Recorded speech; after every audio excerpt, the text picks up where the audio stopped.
It's Monday, February 4th. I'm Natalie Del Conte, and you're getting loaded. Before we get to the headlines, I want to talk a little about the show that you're watching. Loaded is a daily news show, but it will also be more than that. We chose the name Loaded not just because it sounds cool, but also because we want to convey the fact that it will be loaded with information. We're pulling from the various resources here at CNET to bring you news, background, in-depth look at various issues. We're also pounding the pavement here in New York to really go out and see how technology is at work in the real world. Thank you for tuning in to the first show. I hope you find yourself sufficiently loaded in the next few minutes. Now to the news. Google and Microsoft executives were not watching the Super Bowl on Sunday. They were too busy issuing nasty statements about the proposed Microsoft-Yahoo merger. On Sunday afternoon, Google's chief legal officer, David Drummond, issued a terse statement saying that the merger is troubling. He says that Microsoft will inhibit Yahoo's open web economy and that a combination of the two companies would unfairly monopolize the web. News.com's Ina Fried says that this is the pot calling the kettle black, and I agree, although I do think it's reasonable for Google to question Microsoft's intentions in terms of proprietary products. Microsoft's lawyer, Brad Smith, shot a statement back which was equally terse, saying that Microsoft is committed to openness and points out that both Yahoo and Microsoft combined don't even have the traffic that Google does. So the gloves are off. Now the Wall Street Journal is reporting that Google CEO Eric Schmidt has reached out to Yahoo CEO Jerry Yang to offer any help in getting rid of Microsoft.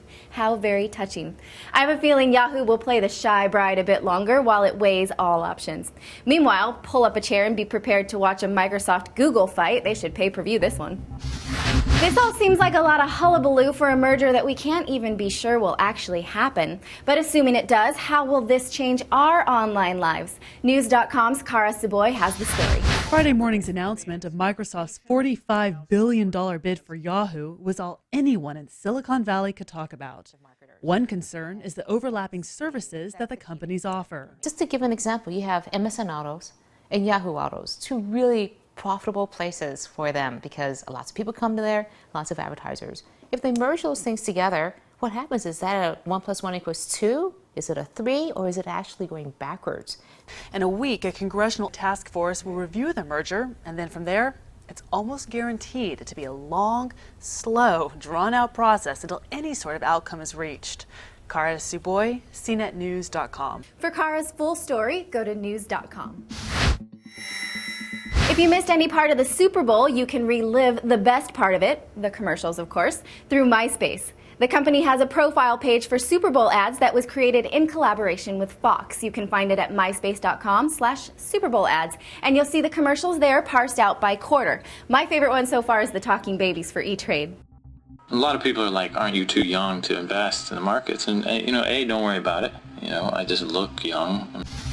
While AOL is staying out of the Microsoft-Yahoo business, the company is keeping its eyes on its own paper with an acquisition of its own. It's reported that AOL is buying GUI, which is a web-based operating system and widget company. TechCrunch reports that AOL wants the company more for the widgets than for the OS, however, so that they can better integrate widgets into their advertising platform. Details of the deal have not been announced as of press time. Bad news for the ladies of tech. A survey from Dice.com indicates that women in technology jobs make 12% less than their male counterparts. Dice found that salaries for men increased by 2.4% in 2007, while salaries for women stayed flat. I once read a study that said most women don't negotiate their salaries, which accounts for up to $10 billion per year just left on the table here in the U.S. So gals, time to march into your boss's office and ask for a raise. Thanks for watching our first show. We'll be back tomorrow with a report from the Greener Gadgets Conference. I'm Natalie Del Conte from CNET TV, and you've just been loaded.